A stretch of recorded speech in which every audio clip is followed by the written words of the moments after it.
He did say under oath that you told him to let the Flynn, you said you hoped the Flynn investigation you could let. I didn't say that. So he lied about that? Well, I didn't say that. I mean, I will tell you I didn't say that. And did he ask you to pledge his And there'd be loyalty? nothing wrong if I did say it, according to everybody that I've read today, but I did not say that.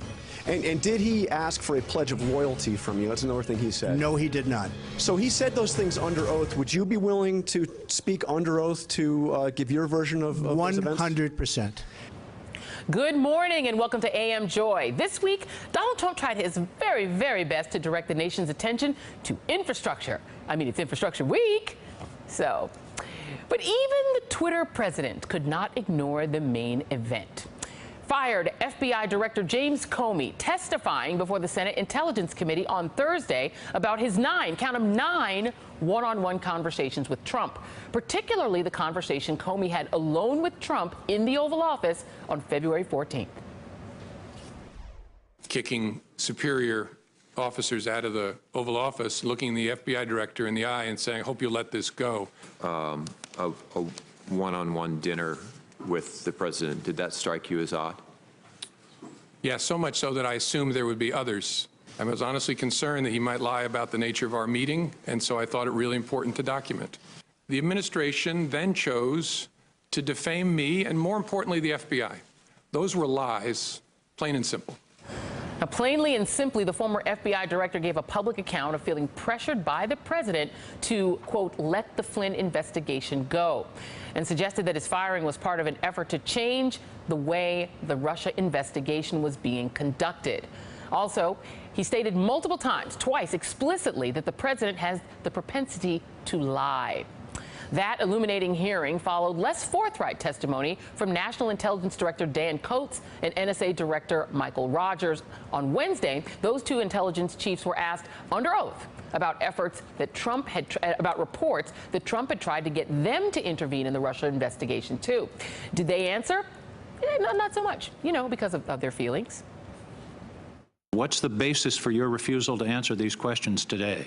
The basis is what I've previously explained. I do not believe it is appropriate for me to. Why are you not answering these questions? Is there an invocation by the President of the United States of executive privilege? Is there or not? Not that I'm aware of. Then why are you not answering our questions? Because I feel it is inappropriate, Senator. What you feel isn't relevant, Admiral. What you feel isn't the answer. The answer is, why are you not answering the questions? So we still have no answer to that question. And perhaps sometime soon, those men will be required to put their feelings aside and answer. But for now, there's one overarching query that, once answered, could solve the he said battle between Trump and Comey. Oh, you're going to be very disappointed when you hear the answer. Don't worry. The president's the one who suggested he had tapes of these key conversations. Let's hope there aren't tapes. Didn't say there were. But if there are no tapes, then wouldn't you just say there are no tapes? I can't comment on that. Lordy, I hope there are tapes. Well, we may find out sometime soon if there are any tapes. The leaders of the House Intelligence Committee have asked the White House to produce any tapes that may exist by June 23rd. And joining me now, Joan Walsh of The Nation, Democratic pollster Fernand Armandi, Maria Teresa Kumar of Voto Latino, David Korn of Mother Jones, and Kyron Skinner, former member of Trump's National Security Council transition team. So, Joan, I'm going to start with you because the question of whether or not there are tapes became a salient issue again. I was sort of very dubious that there were tapes. It seemed like just some hyperbole by Trump. But let's go through this just a minute. So let's start off with the fact that Donald Trump tweeted back on May 12th. Sorry, this is cut 2. I didn't prepare people. Well, but this is actually great. There we go. Cut 2. James Comey better hope that there are no tapes of our conversations before he starts leaking to the press. And notice he puts tapes in quotation marks. All right, now let's go to cut 1. Sorry about that to my producers. That would be like just hyperbole, except that Donald Trump, according to these two articles, there's one in BuzzFeed, one in the Washington Post, that Trump actually has a history of taping people in his businesses. He has a history of taping people that he has meetings with, of taping associates, that's actually in his history. Right. And then there's this intriguing thing that my brilliant producers from AM Joy pulled, because I had this memory of it, and I've had conversations off the record with sort of people around in and around the administration about it, that remember back when April Ryan and Omarosa Manigault had this confrontation in the White House. A source reminded me this morning that back then, in April, Omarosa claimed that a White House media employee taped what happened. A White House media employee taped their interaction, called it Nixonian because she was unaware of the recording. And she said, this is Nixonian. The reporter was taped by White House in heated exchange.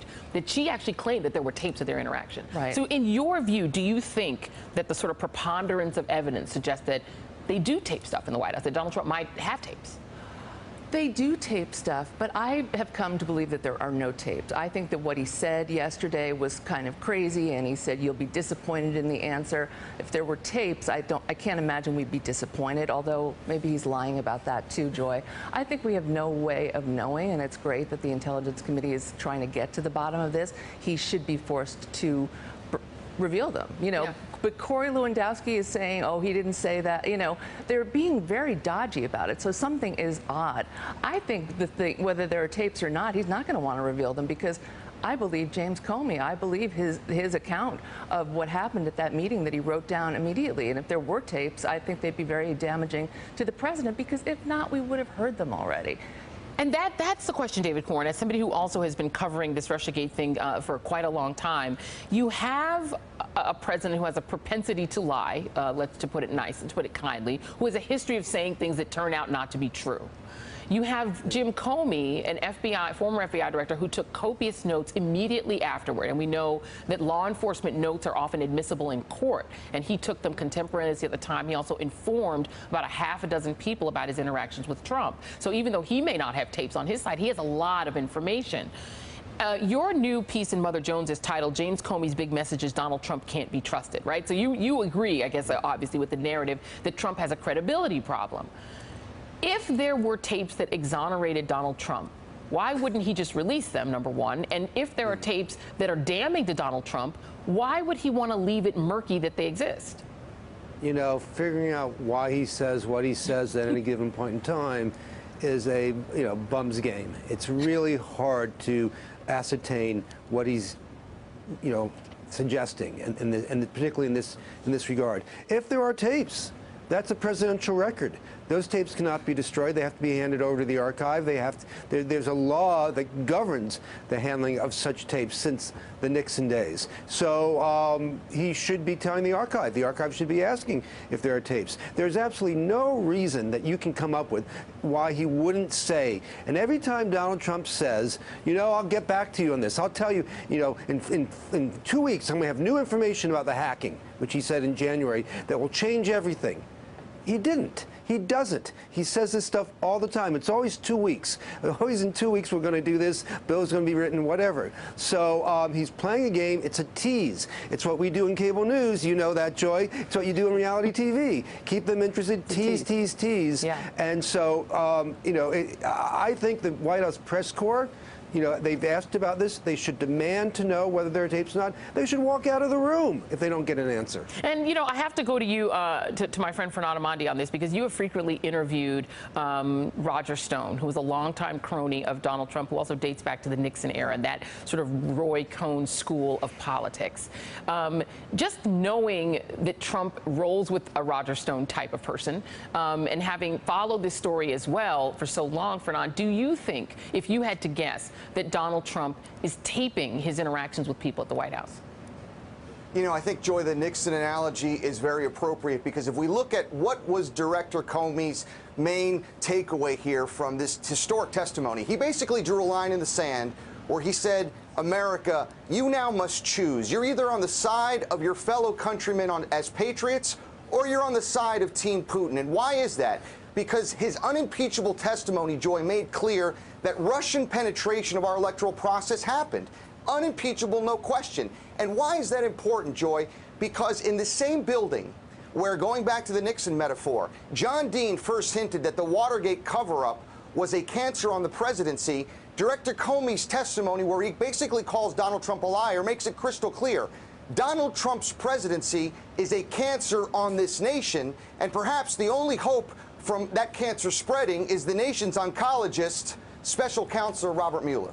And Chiron, I'm going to go to you on this because the next step in this is that you now have the Columbia University professor who James Comey gave his contemporaneous notes to. He then asked him to forward them on to the New York Times because he wanted there to be a special prosecutor, and he saw this as the way to do it. He has now been in contact with the Senate Judiciary about those memos. We also now have the Senate Judiciary Committee deciding whether or not they are going to subpoena Jim Comey to come in and testify again. So this isn't ending. It's actually going to escalate. Why, in your view, with all of that, with the fact that James Comey is a very credible witness, I mean, he's a cop, basically. He's a federal law enforcement officer. They're always credible witnesses, especially to a grand jury. Why would Donald Trump keep provoking Jim Comey, and why would he obfuscate whether or not he taped him? Joy, first let me say thank you for having me on the program. I think you know I have a point of view that's a bit different from your other panelists, and I hope the conversation can really speak to some of the larger issues, including the question that you just mentioned. I think the structure of American politics is at issue here. The fact that we're so politically divided.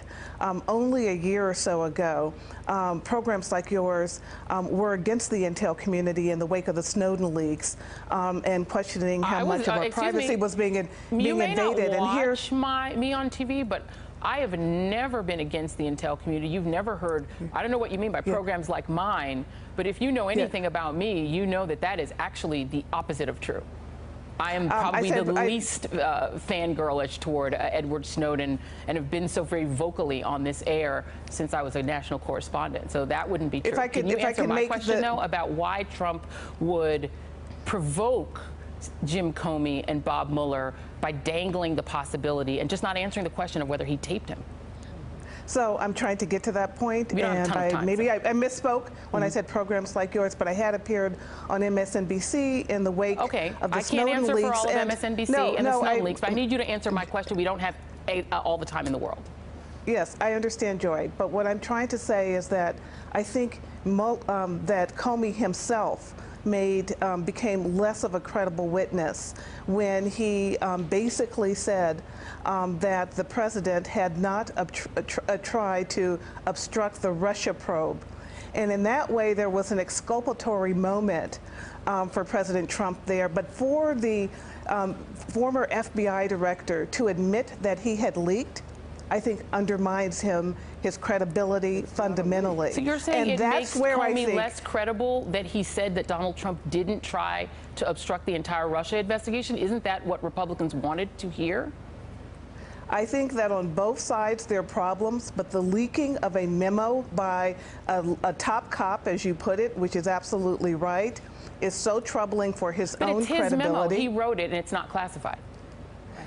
To leak a memo, that's actually an issue that's in dispute because it was about an Oval Office meeting where they were talking about highly sensitive material. Donald Trump did not claim executive privilege. If Donald Trump believed those were privileged communications, he could have claimed executive privilege and tried to stop Jim Comey. That's not how the Oval Office works, Joy. That is actually how executive privilege works. No, it doesn't. You don't walk in and the president says this is now executive privilege. No, he could have claimed it before Comey testified. The point is, if Donald Trump believed that his communications with Jim Comey were privileged, he could have claimed executive privilege to stop Comey from testifying before Congress. So, and the fact that he didn't do that and waived the opportunity to do that says that he didn't believe it. I want to get Maria Teresa Kumar in. She didn't get a chance to come in and talk about this. So Maria Teresa, just as a political matter, we now have Republicans and Chiron, I commend her for coming on and debating us on this, trying to both argue that Comey is not a credible person because he leaked his own contemporaneous notes to a friend so they get to the New York Times, but he also is the guy who exonerated the president. How can he be both?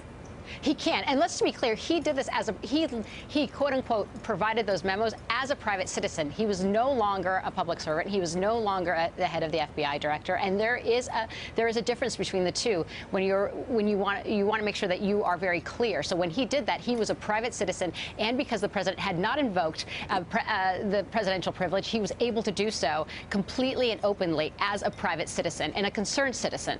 And I also think that everybody wants to have it both ways. There was a long time when the Democrats were really upset at Comey because of what he did when it came to providing information and the open investigation with Hillary Clinton. Now, because he's now investigating the Republicans, they're trying to say that he is actually not doing his job and he's being partisan.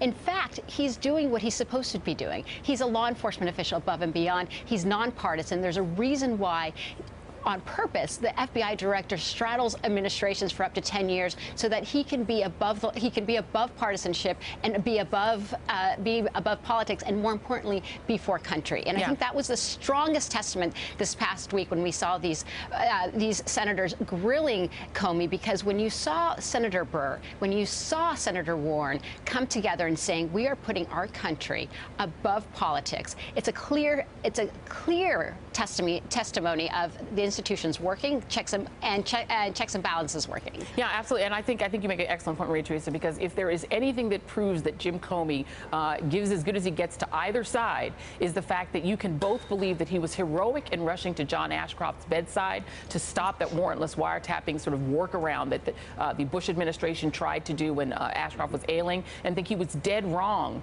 for what he did in essentially tipping the election by making the statements he did about Hillary Clinton. This is not a guy who appears to be in any way a partisan for either side. Right. Makes him more credible, actually, in my view. My guests are all going to come back later in the show. And coming up, anti-Muslim protesters are filling the streets in several American cities. Congressman Keith Ellison will be right here to respond. That's next. Hey there, I'm Chris Hayes from MSNBC. Thanks for watching MSNBC on YouTube. If you want to keep up to date with the videos we're putting out, you can click subscribe just below me, or click over on this list to see lots of other great videos.